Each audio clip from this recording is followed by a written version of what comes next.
Bonjour à tous. Nous sommes le lundi 17 novembre 2025 et notre cher ami Larry C. Johnson de Moscou est avec nous. Tu es un subversif. Vous prônez tous la paix. Qu'est-ce qui ne va pas chez vous? Que Dieu te bénisse pour ce que tu fais, mon frère. Comment ça va, Larry? Ça a été une tournée mouvementée. Je suis de retour à Moscou. J'ai été retenu en otage, mais tu sais, j'ai eu des contacts incroyables.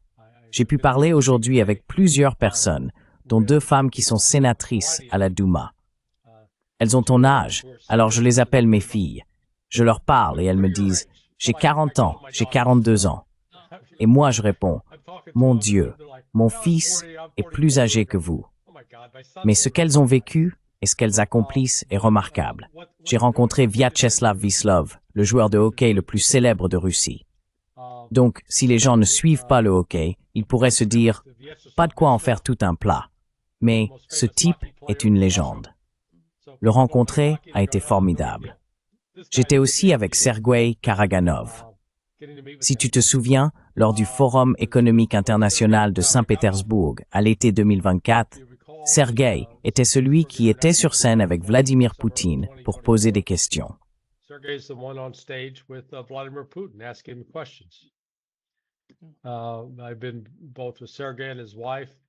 J'ai passé du temps avec Sergueï et sa femme Katerina, des gens formidables. Cela me rappelle simplement que la Russie est un endroit vraiment, vraiment spécial. La mythologie qui existe en Occident à propos de la Russie n'est qu'un tas de foutus mensonges. Il y a ici des gens vraiment merveilleux. J'ai aussi rencontré Dmitri Trenin ce soir, à la nouvelle école d'économie en Russie, qui est l'équivalent d'Oxford ou de Cambridge, de Harvard ou de Yale aux États-Unis. Je suis tout simplement impressionné de rencontrer ces personnes. Ils sont intelligents, réfléchis, et ils ne passent pas leur temps à se dire « Oh, comment pouvons-nous conquérir l'Occident? Comment pouvons-nous le dominer et l'assujettir au communisme ?» Rien de tout cela. C'est juste des bêtises.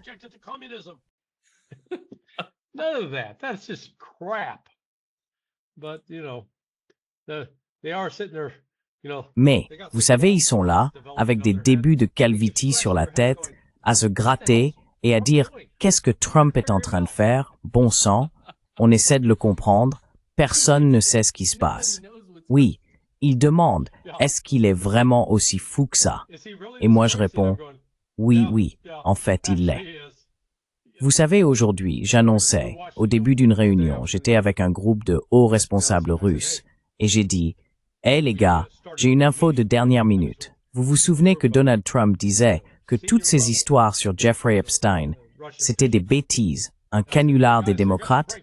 Eh bien maintenant, il dit oui, publions ces dossiers. Il faut les rendre publics.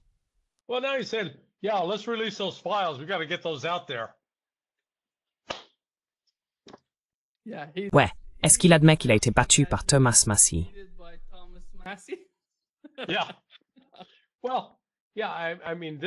Ouais. Eh bien oui, je veux dire, il ne cesse de critiquer Massie, Ron Paul et Marjorie Taylor Greene. Et mon ami Alastair Crooke, que tu as interviewé, je suis ici avec Alastair et sa magnifique épouse, Aisling. Et tu sais, en réalité, Alastair a dit « Trump ne lit pas les rapports de renseignement ». Et je l'ai corrigé. J'ai dit « Oh, Alastair, tu te trompes. Il ne lit rien d'autre que les sondages. Il lit les sondages. » Et il a lu les sondages et s'est rendu compte. Eh bien, on a un problème ici. On ferait mieux de faire marche arrière, un virage à 180 degrés. Ouais, publions ces dossiers. Mettons-les dehors. Qu'est-ce que ça te dit?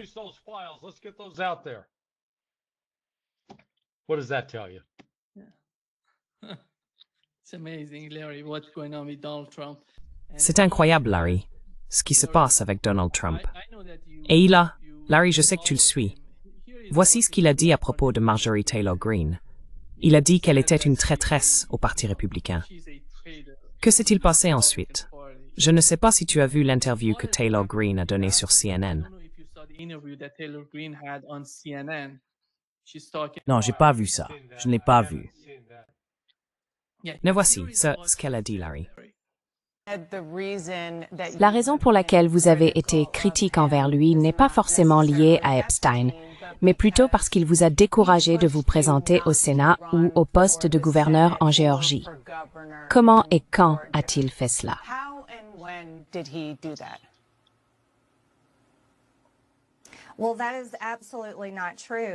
Eh bien, ce n'est absolument pas vrai.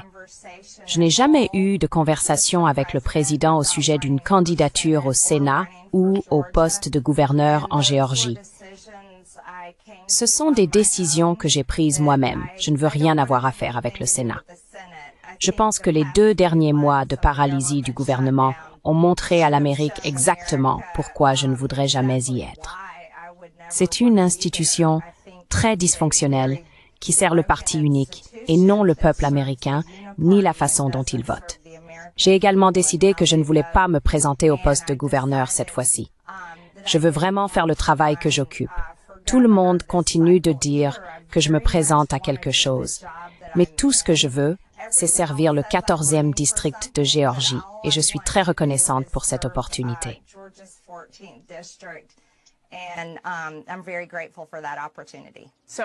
Il l'a dit assez explicitement. Es-tu en train de dire qu'il ment ou qu'il s'est simplement trompé? Il mène.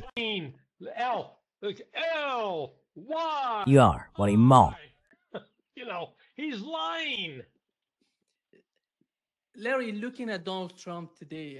Larry, en regardant Donald Trump aujourd'hui et la façon dont il attaque, aujourd'hui, j'ai parlé avec Paul Craig Roberts. Il ne comprend pas ce qui se passe avec Donald Trump.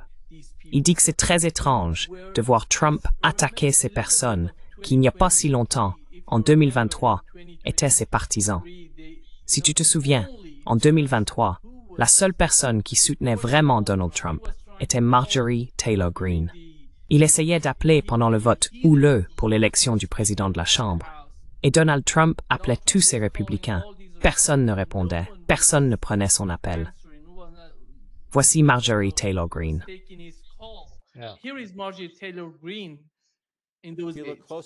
Si vous regardez attentivement ce téléphone, il est écrit DT en haut. Cela correspond à Donald Trump.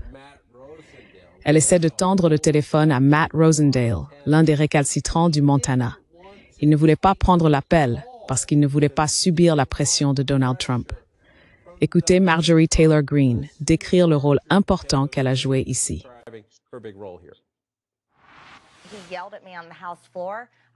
Il m'a crié dessus sur le parquet de la Chambre, me disant « Ne refais jamais ça ». J'étais tellement surpris que je n'ai pas compris. Je tenais mon téléphone en disant « C'est le président Trump, il veut vous parler ». Vous savez, le président Trump a soutenu, je crois, les 20, il avait parlé à plusieurs des 20 au cours de la semaine, les exhortant à voter pour Kevin McCarthy.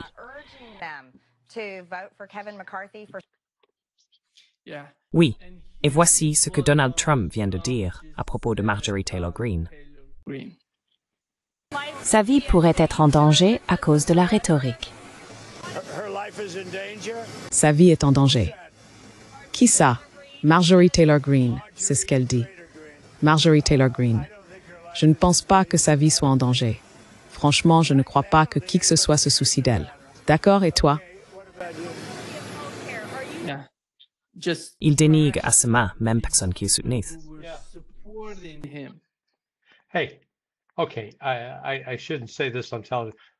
D'accord, je ne devrais pas dire ça à la télévision. Il est méprisable. Je veux dire, tu sais, ce genre de comportement puéril de sa part. Il est sans grâce, il n'est pas loyal. Tout ce qu'il avait à dire, c'était « Tu sais quoi, Marjorie a droit à son opinion et j'étais heureux de la soutenir. Prends la voie de la maturité, mon frère. Comporte-toi en adulte. Ce type est incapable de se comporter en adulte. Il agit comme un petit tyran immature. Mon Dieu, j'en ai marre. Franchement, j'en ai assez. Il n'y a aucune excuse pour ce genre de comportement narcissique et susceptible envers des gens comme Marjorie Taylor Greene, Thomas Massie, Rand Paul. Parce que ce qu'il découvre, c'est qu'il perd sa base. La base dit non, on n'accepte plus ça. Nah, we're not taking that anymore. We're not putting up with that. Nous n'allons pas tolérer ça. Tu sais, tu n'es pas Dieu. Tu peux bien t'asseoir sur des toilettes en or, mais ça ne veut pas dire que ce qui sort de ton derrière est de l'or. Loin de là. Et tu sais, c'est honteux. Ce comportement n'est pas digne d'un président. Et franchement, je pense que c'est pour ça qu'aujourd'hui on a vu, il a compris, tu sais, peut-être qu'il ne lit pas les rapports des services de renseignement, mais bon sang, il sait lire les sondages. Et les sondages disent qu'il est en difficulté. Et tout à coup, aujourd'hui, eh bien, il dit, libérons tous ces dossiers Epstein. Bon sang, mec. Tu sais, il y a 8 mois plus tôt, il aurait pu dire ça. 8 mois plus tôt. Maintenant, 8 mois plus tard, il dit de les publier. Parce qu'il sait qu'il aura des ennuis s'il ne le fait pas.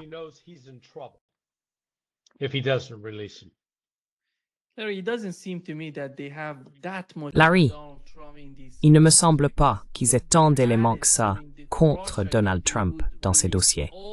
Parce que s'ils les avaient eus pendant l'affaire de la Russie, ils auraient publié tous ces dossiers contre lui. Tu sais, on dirait que Donald Trump subit des pressions, peut-être de la part d'Israël. C'est pourquoi il résiste à ce genre de pression venant de Marjorie Taylor Greene, de Thomas Massie et des autres, qui veulent que ces dossiers soient rendus publics. Mais quel est le but final pour Donald Trump? Quelle est la principale raison pour laquelle il s'oppose à la publication de ces dossiers?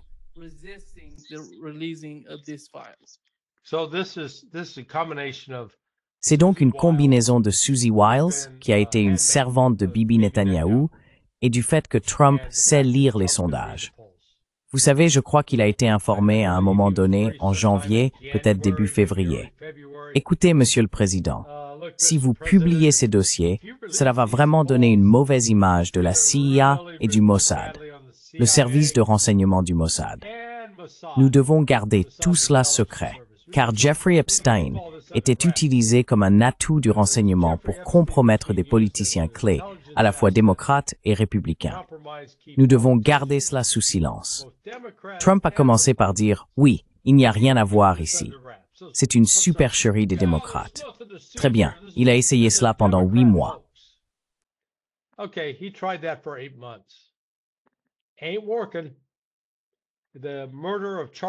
Ça ne marche pas. Le meurtre de Charlie Kirk, parce qu'il semble être des personnes liées à Israël, aux sionistes, l'a poussé à faire enfin ce qu'Annalena Baerbock appelle un 360, ce qui est un cercle. Là, c'est un 180, un demi-tour complet. Donc Donald Trump a fait un demi-tour complet aujourd'hui en disant « Hey, vous les républicains, qu'est-ce qui va pas chez vous? Publiez ces dossiers. Mec, tu t'es écouté parler ces 8 derniers mois. Tu disais « Rien à voir ici, circulez ». Et maintenant, c'est plutôt « Ouais, sortons-les, publions ces informations ».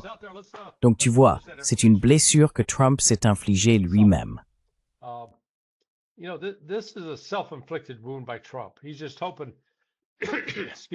Il espère juste, excusez-moi, pouvoir prendre de l'avance sur ce problème.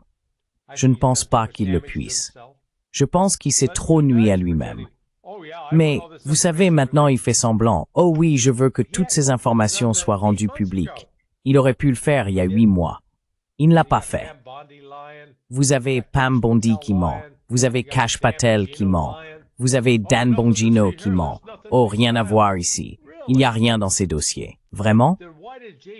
Alors pourquoi JP Morgan a-t-elle versé près de 10 milliards de dollars pour garder tout cela secret? Hein? Il n'avait rien d'autre à faire avec ces 10 milliards? Je pourrais les donner à mon fils ou je les rendrais au gouvernement américain. Franchement, allons donc.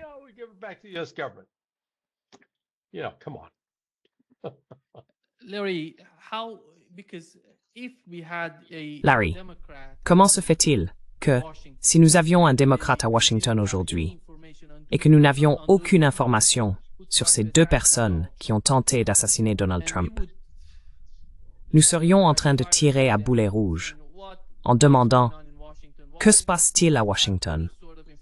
Pourquoi n'avons-nous aucune information sur ces personnes qui ont tenté d'assassiner Donald Trump? » Mais aujourd'hui, c'est Donald Trump qui est au pouvoir.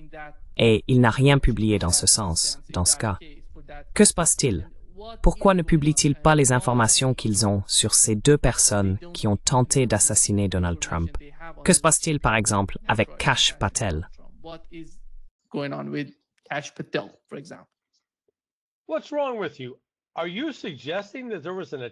Qu'est-ce qui ne va pas chez toi? Es-tu en train de suggérer qu'il y a eu une tentative d'assassinat contre Donald Trump? Tu es un adepte des théories du complot? Oh mon Dieu, mec. Oui, tu sais, l'affaire étouffée autour de Thomas Crooks. Tucker Carlson a fait une excellente émission à ce sujet. Il a exposé les preuves. Et puis ce clone qui a essayé de lui tirer dessus sur le terrain de golf avait des liens directs avec l'Ukraine. Encore une fois, circulez. Il n'y a rien à voir, les amis. Circulez. Il n'y a rien à voir. Trump est un président faible, très faible. Au lieu de sortir et de dire « D'accord, bon sang, nous allons découvrir ce qui s'est passé, je veux les informations », en exigeant que Pam Bondi et Kash Patel obtiennent les informations et les lui présentent, il se contente de dire « Oh, tentative d'assassinat, mec, pas grave, il a juste été effleuré, c'était pas une vraie tentative. »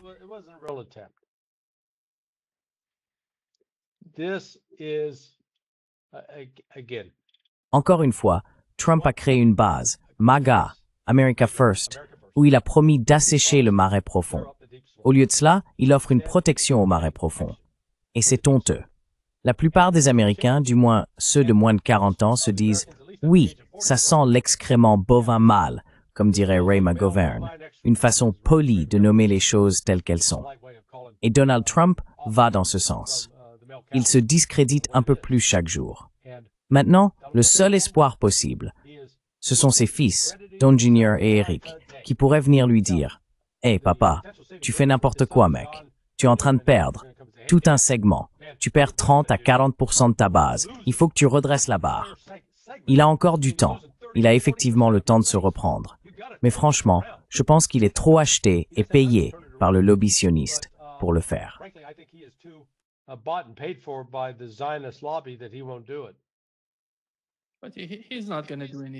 Mais il ne va rien faire. Je ne vois pas qu'il va le faire. Et nous n'allons rien apprendre sur l'affaire de Charlie Kirk. Il ne semble pas que l'administration soit intéressée à nous fournir quoi que ce soit.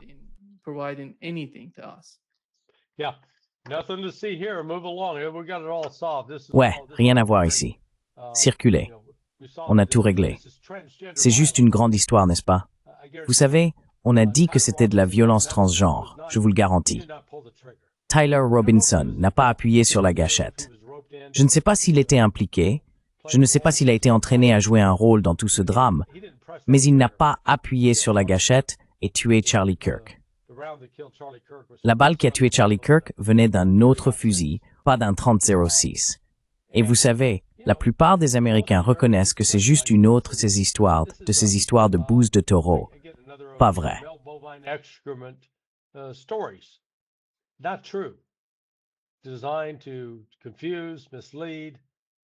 Conçu pour semer la confusion, tromper et obscurcir. Mais vous savez, cet événement du 10 septembre, je pense que c'est vraiment ce jour-là que le soutien à Donald Trump a commencé à s'effondrer. Parce qu'il protège Israël à tout prix. Il ne protège pas l'Amérique comme priorité absolue. Il est resté silencieux sur le meurtre de Charlie Kirk, même lorsqu'il existe des preuves claires que d'autres personnes que Tyler Robinson semblent avoir été impliquées dans ce meurtre. Donald Trump n'insiste pas pour qu'on fasse toute la lumière sur cette affaire. Il s'est contenté de dire « Allez, circulez, il n'y a rien à voir. » Honteux.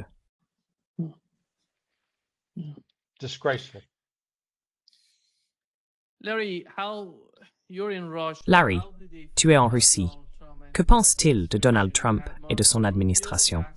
La semaine dernière, Marco Rubio a déclaré que les sanctions ne fonctionnaient pas. Nous ne savons pas quoi faire d'autre pour exercer une pression sur la Russie, simplement la sanctionner et continuer à augmenter la pression. Hier, Donald Trump a fait une déclaration à ce sujet.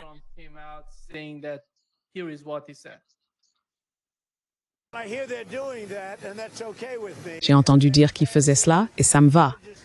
Ils adoptent une législation. Les républicains mettent en place une législation très stricte. Elle prévoit des sanctions, etc., contre tout pays faisant des affaires avec la Russie. Il pourrait y ajouter l'Iran, comme vous le savez, je l'ai suggéré.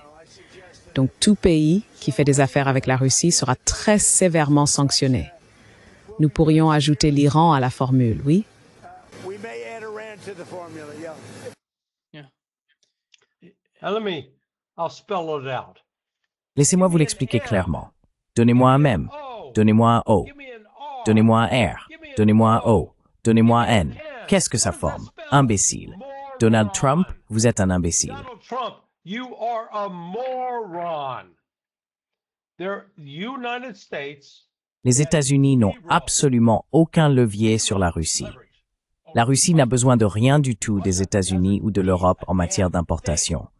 Ils n'ont besoin de rien, point final.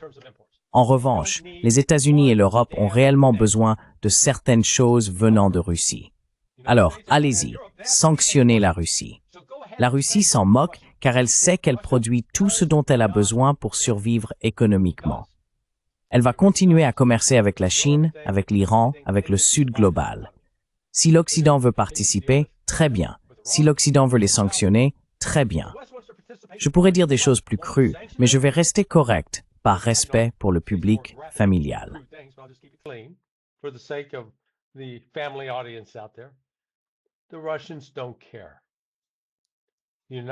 Les Russes s'en moquent. Les États-Unis sont sans importance. Vous savez, c'est un peu comme un homme impuissant qui ne peut plus réellement fonctionner sexuellement, disant à son ancienne petite amie « Je ne coucherai plus avec toi ». Et elle répond « Oui, et alors ?» Voilà la Russie face à l'Occident. D'accord? Les États-Unis sont impuissants, flasques, pour employer une image un peu plus parlante, vis-à-vis de la Russie. Alors oui, allez-y, imposez vos sanctions. La Russie s'en moque. La Russie se protège contre une attaque de l'Occident, une attaque visant à détruire la Russie. Et la Russie riposte et continuera de riposter.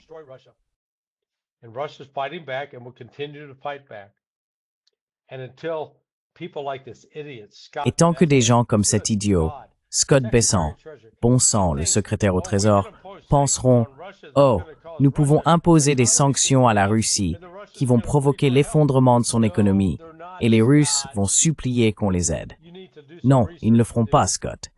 Tu devrais faire un peu de recherche, mec. La Russie est tout à fait capable de se défendre. Je veux dire, ça ne pourrait pas être plus clair que ça.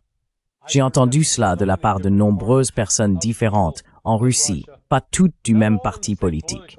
Mais tu sais, ils comprennent une chose. Ils sont forts, nous sommes faibles, et il n'y a absolument rien que nous puissions faire pour les forcer à se rendre.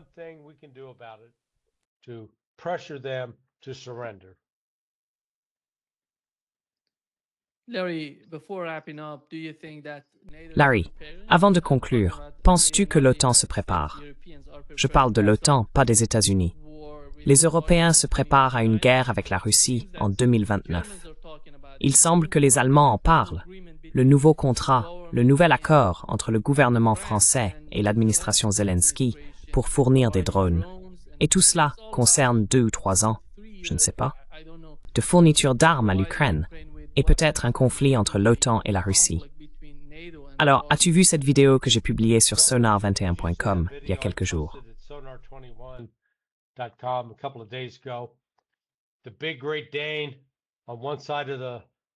Le grand dog allemand est d'un côté du patio, derrière la porte vitrée coulissante, et le chihuahua est de l'autre côté.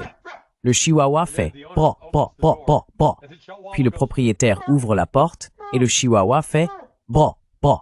Voilà l'Europe, d'accord? La Russie, c'est le grand dog allemand. L'Europe, c'est un chihuahua qui ne sait pas aboyer. C'est la réalité, et il ferait bien de s'en rendre compte. Regardons simplement l'arsenal. La Russie possède le missile Yars, un missile balistique de portée intermédiaire. L'Europe n'a rien de comparable à cela. Europe doesn't have anything comparable to that. Russia has 4 hypersonic missiles. Europe. La Russie possède 4 missiles hypersoniques. L'Europe, rien de comparable. La Russie fabrique plus d'obus d'artillerie de 152 mm que l'OTAN, et les États-Unis ne peuvent en produire en un an. Rien. Il n'y a pas un seul domaine, et nous n'avons même pas encore parlé des missiles hypersoniques, où les États-Unis et l'OTAN soient supérieurs à la Russie en matière d'armes ou de capacité. La Russie domine l'Occident sur tous les plans. Réveillez-vous, bon sang. Arrêtez de vous mentir en pensant que oui, nous tenons la Russie à notre merci. Pas du tout. Not even close. Merci beaucoup, Larry, d'être avec nous aujourd'hui. Je sais que vous devez nous quitter. Yeah, I'm sorry. Je suis désolé. Désolé, mon ami. D'habitude, on y va pour environ 1 heure, tu sais. Belle chemise aujourd'hui. Désolé, mec. Tu me bats à plat de couture sur le plan des chemises, tu sais. Super style. Styling big time. Bonne journée, Larry. C'était un plaisir de te parler. Thanks. Merci beaucoup. Très bien, Nima. Très bien. Au revoir. Au revoir.